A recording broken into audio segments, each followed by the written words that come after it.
سب سے پہلے تو ایک بات سمجھ لیں کہ اللہ رب العزت نے تمام انسانوں کی ہدایت کے لیے 4 کتابیں نازل فرمائی۔ سب سے پہلے تورات حضرت موسیٰ علیہ السلام پر، اس کے بعد زبور حضرت داؤد علیہ السلام پر، انجیل حضرت عیسیٰ علیہ السلام پر، اور قرآن پاک حضرت محمد صلی اللہ علیہ وسلم پر، آخری اور تا قیامت تک نہ بدلنے والی کتاب۔ اب سوال یہ ہے کہ آخر قرآن پاک کی حفاظت ہی کا ذمہ کیوں لیا؟ دیکھیں، اللہ رب العزت قرآن پاک میں فرماتے ہیں کہ اس کلام کو ہم نے ہی نازل کیا ہے اور بے شک اس کی حفاظت کرنے والے بھی ہم ہی ہیں۔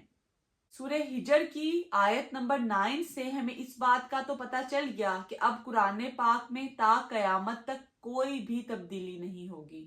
اب بات یہ ہے کہ صرف قرآن پاک ہی کی حفاظت کیوں؟ دیکھیں، باقی ساری کتابیں قوموں کے لیے اتاری گئی۔ حضرت موسیٰ کی قوم کے لیے وہ کتاب تورات، حضرت عیسیٰ کی قوم کے لیے ان کی کتاب انجیل، اور حضرت داؤد کی قوم کے لیے ان کی کتاب اتاری گئی۔ لیکن قرآن پاک پوری انسانیت کے لیے تا قیامت سب لوگوں کے لیے اتاری گئی۔ اس کے بعد کوئی نبی نہیں آئے گا اور اس کے بعد اور کوئی ہدایت کی کتاب نہیں آئے گی۔ ادھر اللہ رب العزت نے ختم کر دیا نبوت کا سلسلہ۔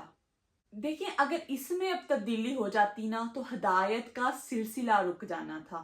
پہلے ہر کتاب ایک ایک قوم کے لیے اتاری گئی، لیکن قرآن پاک تمام انسانیت کے لیے اتاری گئی۔ آئی تھنک آپ یہ ڈیفرنس کو سمجھ رہے ہوں گے۔ پہلی کتابوں کی حفاظت کی ذمہ داری انسانوں کی دی گئی اور انہوں نے اپنی مرضی سے کئی الفاظ بدل دیے اور بہت سارے لفظوں کے معنی تبدیل کر دیے۔ اس کے بارے میں قرآن پاک میں ہمیں صاف پتہ چلتا ہے۔ سورہ نساء کی آیت نمبر 4 میں اللہ رب العزت فرماتے ہیں، وہ لوگ کلموں کو ان کی جگہ سے بدل دیتے ہیں، اسی لیے تو قرآن پاک کو یاد کرنا آسان بنایا گیا۔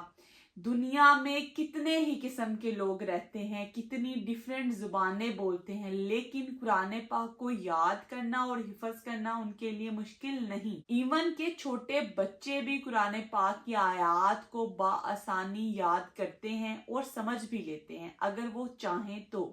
اسی لیے تو اللہ رب العزت قرآن پاک میں فرماتے ہیں نا کہ میں نے لوگوں کے لیے اس قرآن کو آسان بنا دیا ہدایت کے لیے۔ یعنی کہ ہدایت اگر کسی نے حاصل کرنی ہے تو ان کے لیے قرآن پاک آسان ہے، وہ آسانی سے سمجھ سکتے ہیں، لیکن اگر شرط ہے وہ سمجھنا چاہیں۔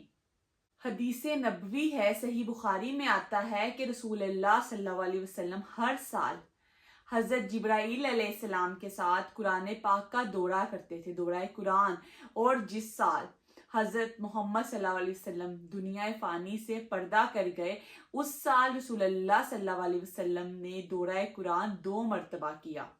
اس سے ہمیں پتہ چلتا ہے کہ اللہ رب العزت نے قرآن پاک کو محفوظ رکھنے کے لیے پورا نظام بنا دیا۔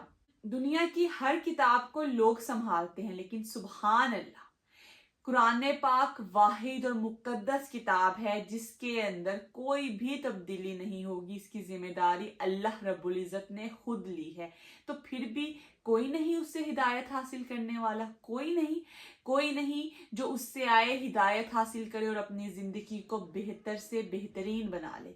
تمام انسانوں کے لیے ہدایت بھری بہترین کتاب ہے۔ یہ کتاب کہتی ہے کہ کوئی ہے جو نصیحت حاصل کرنا چاہتا ہے، کوئی ہے جو چاہتا ہے سیدھا راستہ دیکھنا۔ تو اگر آپ چاہتے ہیں سیدھا راستہ دیکھنا اور نصیحت حاصل کرنا تو یہ کتاب صرف آپ ہی کے لیے ہے۔ اللہ رب العزت ہم سب کو نیکیاں کرنے کی توفیق عطا فرمائے اور برائیوں سے روکے۔